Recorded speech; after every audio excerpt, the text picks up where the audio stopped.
Princess Arietta lived in a grand castle nestled beside the shimmering Atlantic Ocean, in a kingdom much like Halifax, Nova Scotia. She was a beautiful princess, with hair the color of toasted chestnuts and eyes that sparkled like the morning dew. Her favorite dress was a magnificent brown ombre gown, shimmering from a light sandy hue at the top to a rich, deep chocolate at the hem, like the varied shades of earth beneath her feet. Arietta loved adventures, but sometimes her adventures got a little messy, especially when it came to discipline and time management. Arietta, dear, her royal tutor, Mrs. Bloom, would sigh, "It's time for your history lesson." "Just 5 more minutes." Arietta would plead, deeply engrossed in building a towering castle of storybooks. 5 minutes would turn into 15, and soon, her history lesson would be rushed, or worse, completely forgotten. Her bedroom was often a playful chaos of unfinished projects, half-painted canvases, abandoned knitting, and towers of forgotten toys. One sunny Tuesday morning, as the distant ships' horns sang their gentle song in the harbor, the king and queen made a grand announcement: the annual Royal Gala is in 2 weeks. And Princess Arietta, you are to lead the Grand March.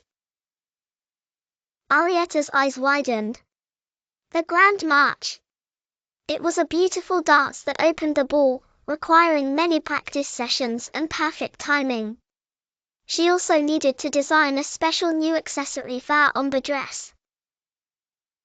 2 weeks is plenty of time, Arietta declared, her imagination already dancing with ideas. She decided to design a unique, shimmering hairpiece. But first, she thought, she'd finish her magnificent dragon drawing. That took all morning. Then, she simply had to read the next chapter of The Whispering Woods adventure book. That took all afternoon. Days slipped by like playful seals in the harbor. Arietta would plan to practice her dance steps after tea, but then she'd get caught up in a game of hide-and-seek. She'd promised to sketch her hairpiece design before dinner, but then she'd decide to organize her extensive shell collection. The beautiful brown ombre dress lay waiting, but the hairpiece remained unstarted, and her dance steps were still wobbly. The day before the Royal Gala, Arietta awoke with a jolt. "Oh no," she gasped, looking at her calendar. "Tomorrow? The ball is tomorrow." Her dance steps were still tangled in her feet, and her special hairpiece was nothing more than a glimmer in her mind. Panic fluttered in her stomach like a trapped butterfly.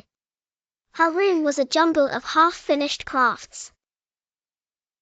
Just then, Mrs. Bloom entered, a gentle but firm look on her face. "Arietta," she said calmly, "it seems our time has quite run out for some tasks." Arietta burst into tears. "I wanted to do everything, Mrs. Bloom. But there wasn't enough time. Please like, share and subscribe to my channel. Bye."